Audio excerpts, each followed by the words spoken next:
अस्सलाम वालेकुम हुजूर। वालेकुम सलाम। मेरा नाम हिना यूसुफ है और मेरे वालिद साहब का नाम मोहम्मद हिना यूसुफ है। अच्छा। और मेरे वालिद साहब का नाम मोहम्मद यूसुफ है। हुजूर, क्या आपने खिलाफत के बाद कभी खुद शॉपिंग की है? क्या किए? शॉपिंग खुद की है कभी खिलाफत के बाद? क्या चीज? आपने कभी खुद शॉपिंग की है? शॉपिंग तो बहुत दफा की है। अब तो नहीं करता, लेकिन पहले मैं बहुत किया करता था। हॉलैंड में जाता है, हॉलैंड जाके तो खैर बहुत किया करता था। बाकी जगह भी, जर्मनी में भी, यहाँ भी, इंग्लैंड में भी की हुई है। हुजूर, मेरे पास एक लतीफ़ा है। है? जी। शाबाश, इनको पता चल गया। जी हाँ। सुनाओ। सुनाए।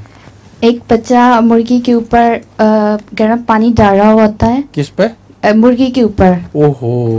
तो उसकी अम्मी कहती है, बेटा तुम ये क्या कर रहे हो? हाँ। तो कहता है, अम्मी ये उबला हुआ अंडा देगी।